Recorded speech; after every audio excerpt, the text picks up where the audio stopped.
Today, Adam Longo shows us what the dream job of foodie looks like. Here is the story of Crystal Fernanders.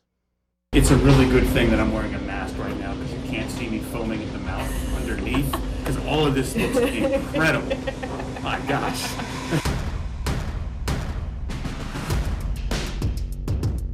Have you ever seen a potato look like that? We are in Hillcrest Heights, Maryland today, Prince George's County, at the Southern Peach Barbecue and Soul Food with Crystal Fernanders. She is the new food critic for the Washington City paper. This is what you're supposed to see when you get mac and cheese. Oh, you see that? That's supposed to be on it. That's important. Food critic with a twist. You're not rolling up going, oh, the risotto is undersalted, or this Pacific cod is from California, not Washington. What's the specific twist on how you're doing your job?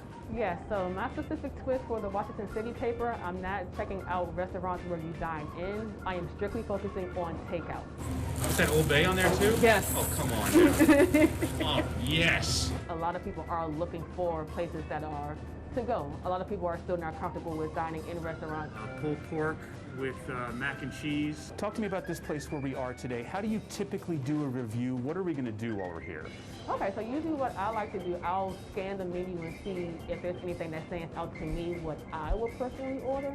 And then I'll also ask the staff, like, hey, what is your top selling item? Let's get into it. So as we look up here at the menu, what are you thinking for today?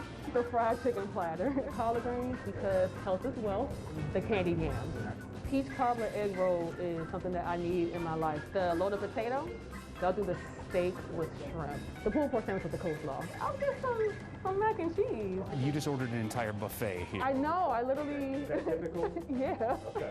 That's typical, yes.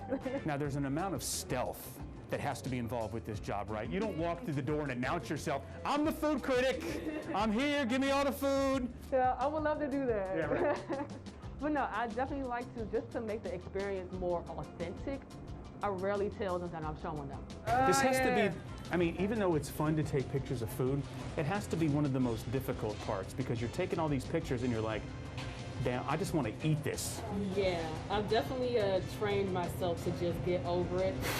Vegan item of ours is a cauliflower sweet chili. Cauliflower sweet chili, thank you. This is what we call the food aesthetic. I never knew I needed this in my life till just now. Sweet chili cauliflower.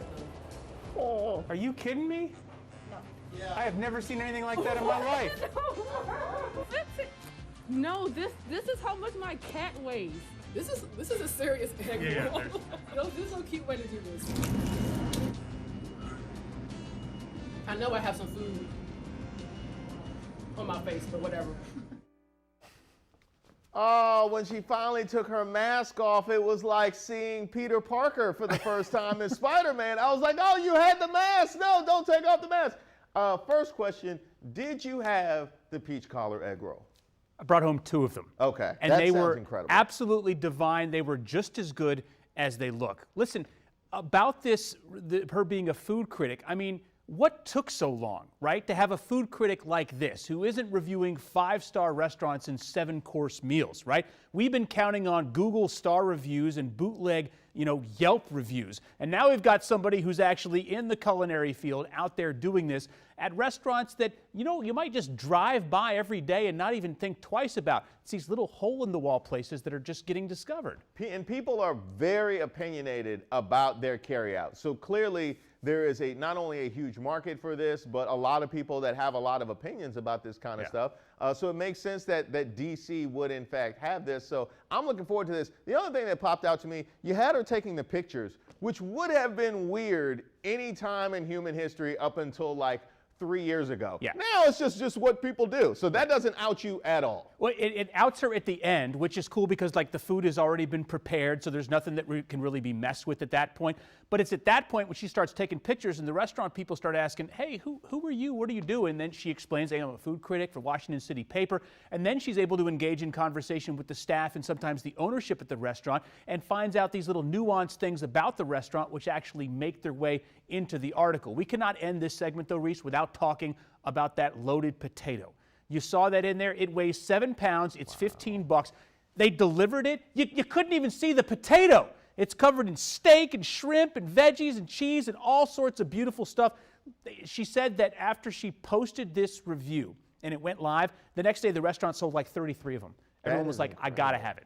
That is incredible. Well, shout out to her, and also clearly that carryout is doing incredible work. So we have the 5-star fine dining reviewers. Yeah. We have the carryout reviewers. The only thing left, fast food, baby. Get at me. Get at me. Remember that story about that one woman who raided the Olive Garden in Yes. North Dakota and her thing went viral? Yeah, something along those lines. By the way, a link to Crystal's review of Southern Peach. It's up on my Twitter page and at WSA9.com right now. Listen, we got this story from our producer, Julia. So shout out to her for bringing this to our attention. But listen, we want your story tips as well. Stories that you typically would not see on a local newscast. We want to bring them to you. Hit me up on social media and email me, alongo@wsa9.com.